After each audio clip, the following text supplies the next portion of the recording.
கார்மேகம் சூழ்ந்த ஓர் அமாவாசை இரவில் முழு நிலவின் வெளிச்சம் மட்டுமே அந்த பழைய விக்டோரியன் பங்களாவின் மீது விழுந்து கொண்டிருந்தது.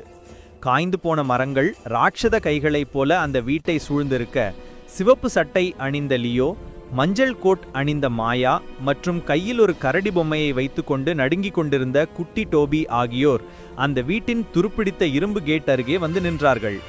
லியோ பயத்தை மறைத்துக்கொண்டு அந்த பெரிய இரும்பு கேட்டை தள்ள அது கீச் என்ற பயங்கரமான சத்தத்துடன் திறந்தது.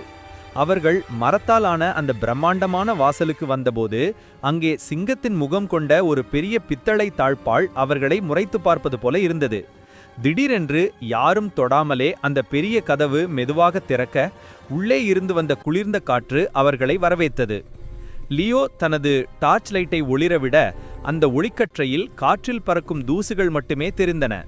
சுவரில் மாட்டப்பட்டிருந்த ஒரு பழைய தாத்தாவின் ஓவியம் அவர்களை கூர்ந்து கவனிப்பது போலவே அதன் கண்கள் அசைந்தன.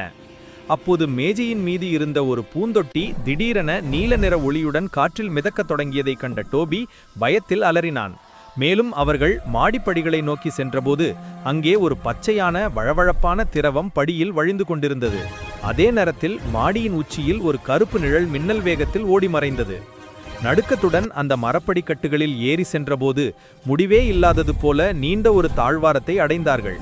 அங்கே தரைவிரிப்பில் இருந்த விசித்திரமான வடிவங்கள் தலை சுற்றலை ஏற்படுத்தின.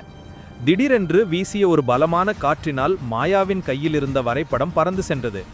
அந்த நீண்ட வழியின் இறுதியில் ஒரு கதவின் அடியிலிருந்து விசித்திரமான நீல நிற ஒளி கசிந்து கொண்டிருந்தது.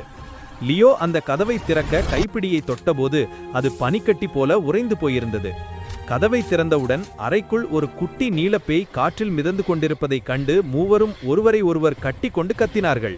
ஆனால் அந்த பேய் அவர்களை தாக்கவில்லை. அது கையில் உடைந்த ஒரு மர ரயில் பொம்மையை வைத்துக்கொண்டு சோகமாக அழுது கொண்டிருந்தது.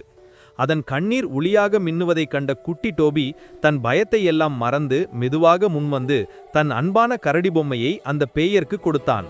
அந்த பேய் அதை வாங்கியதும் அதன் சோகம் மறைந்து முகம் மகிழ்ச்சியில் மலர்ந்தது. அதன் நீல நிறம் மாறி அது மஞ்சள் நிறத்தில் பிரகாசிக்கத் தொடங்கியது.